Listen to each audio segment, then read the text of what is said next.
UP में काबा जैसे लोक गीतों से पॉपुलर हुई गायिका नेहा सिंह राठौर को योगी की पुलिस ने भेजा नोटिस। यह वही नेहा सिंह राठौर हैं जो अपने लोक गीतों के माध्यम से सरकार में बैठे लोगों से सवालों के साथ कटाक्ष करती हैं और युवाओं की आवाज को बुलंद करती हैं। फिलहाल नेहा सिंह राठौर को 7 सवालों का एक नोटिस योगी की पुलिस ने भेजी है, जिसका जवाब देने के लिए 3 दिनों का समय दिया गया है। अब यह देखना अहम होगा कि नेहा सिंह राठौर इन 7 सवालों का जवाब क्या देती हैं।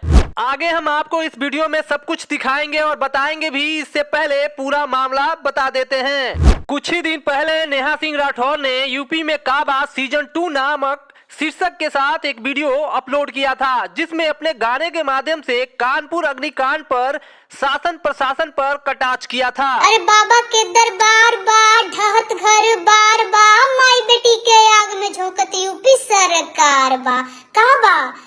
इससे पहले की वीडियो में आगे बढ़े, कानपुर अग्निकांड के बारे में थोड़ी बहुत जानकारी आपको दे देते हैं। कानपुर देहात में एक सरकारी जमीन पर कब्जा हटाने के दौरान झोपड़ी में आग लग जाती है और प्रशासन के सामने ही मां बेटी के आग में जिंदा जलने के बाद मौत हो जाती है। इसी मुद्दे पर नेहा सिंह राठौर ने यूपी में काबा सीजन 2 नामक शीर्षक के साथ एक गाना गाती हैं, जिसमें शासन और प्रशासन के ऊपर कटाक्ष करती हुई नजर आ रही हैं। वीडियो वायरल होने के बाद योगी की पुलिस हरकत में आती है और समाज में गानों की वजह से नफरत और तनाव पैदा होने का आरोप लगाते हुए 7 सवालों का जवाब देने के लिए एक नोटिस नेहा सिंह राठौर को थमा देती है, जिसके बाद यह खबर सोशल मीडिया में आग की तरह फैल जाती है और अगले ही दिन ट्विटर पर हैशटैग नेहा सिंह राठौर नंबर 6 पर ट्रेंड करने लगता है।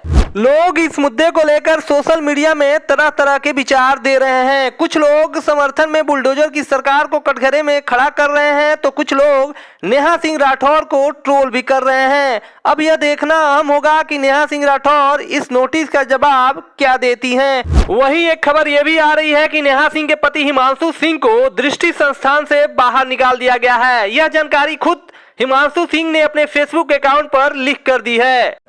देखिए, एक तरह से देखा जाए तो नेहा सिंह राठौर ने एक दायरे में रह करके एक गाना लिखा और कुछ सवाल खड़े किए, जेन्युइन सवाल खड़े किए, और उस पर पुलिस जो है अपना जवाब मांग रही है, डिक्टेटरशिप काम कर रही है।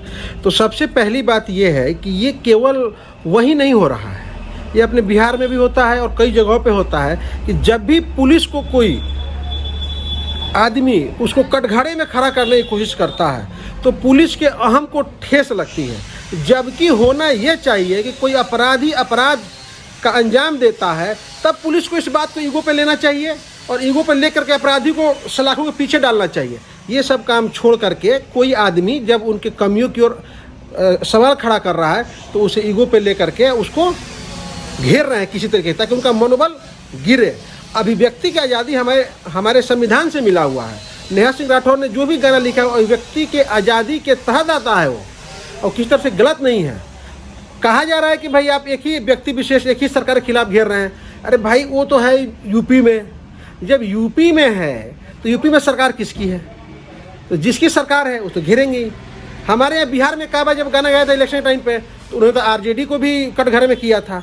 तो जो लेखक होता है, जो कवि होता है, जो सही रहता है, वो कभी किसी एक पक्ष के लिए नहीं लिखता है। जो सत्ता में रहता है, लिखने वाला कलमकार हमेशा सत्ता के खिलाफत, जो उसकी गलत नीतियाँ रहती है उसके खिलाफत अपनी कलम उठाता है। अच्छा, जो घटना एसडीएम के सामने वो घटी, उस पर क्या कहना है कि अगर मानी सरकारी जमीन पर अगर आप अतिक्रमण है तो हटाते हैं और उसमें जान माल की नुकसान होती है, आखिर आग लगी कैसे और 2 लोगों का जान चला गया? देखिए, एक तो क्या हुआ है कि अचानक से ले जाकर बुलडोजर चलाने की प्रक्रिया जो ट्रेंड बना हुआ है उसके खिलाफ सुप्रीम कोर्ट ने सवाल खड़ा कर दिया है। कोर्ट ने उसको कई बार फटकार भी लगाई है।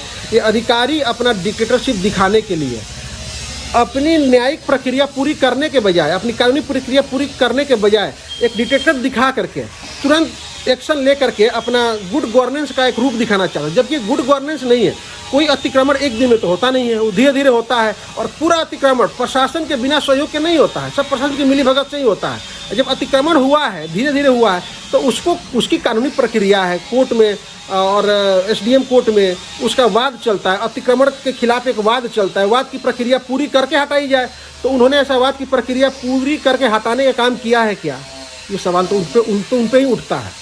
नोटिस भेजकर क्या ऐसे लोग जो सरकार के खिलाफ लिखते हैं, ऐसे लोग को मतलब डराना धमकाना, ये है क्या? वही तो दिख ही रहा है। कोई भी सत्ता के खिलाफ इतिहास रहा है अपने यहाँ में कि जिसने भी सत्ता के खिलाफ आवाज़ उठाई उसका दमन करने के लिए सरकारी तंत्र सक्रिय हो जाता है। वो चाहते नहीं कि कोई उनके कंफर्ट जोन को तोड़े। जब कोई आवाज़ उठाता है तो प्रशासनिक तंत्र का जो है कंफर्ट जोन खत्म होने लगता है, और जब कंफर्ट जोन खत्म होने लगता है तो उनको अपना खुद का खतरा महसूस होने लगता है, वो खुद को नंगा महसूस करने लगते हैं। तो अपनी इज्जत बचाने के लिए जो आवाज़ उठाता है उसका दमन करने की कोशिश करते हैं, जबकि ऐसा नहीं होना चाहिए।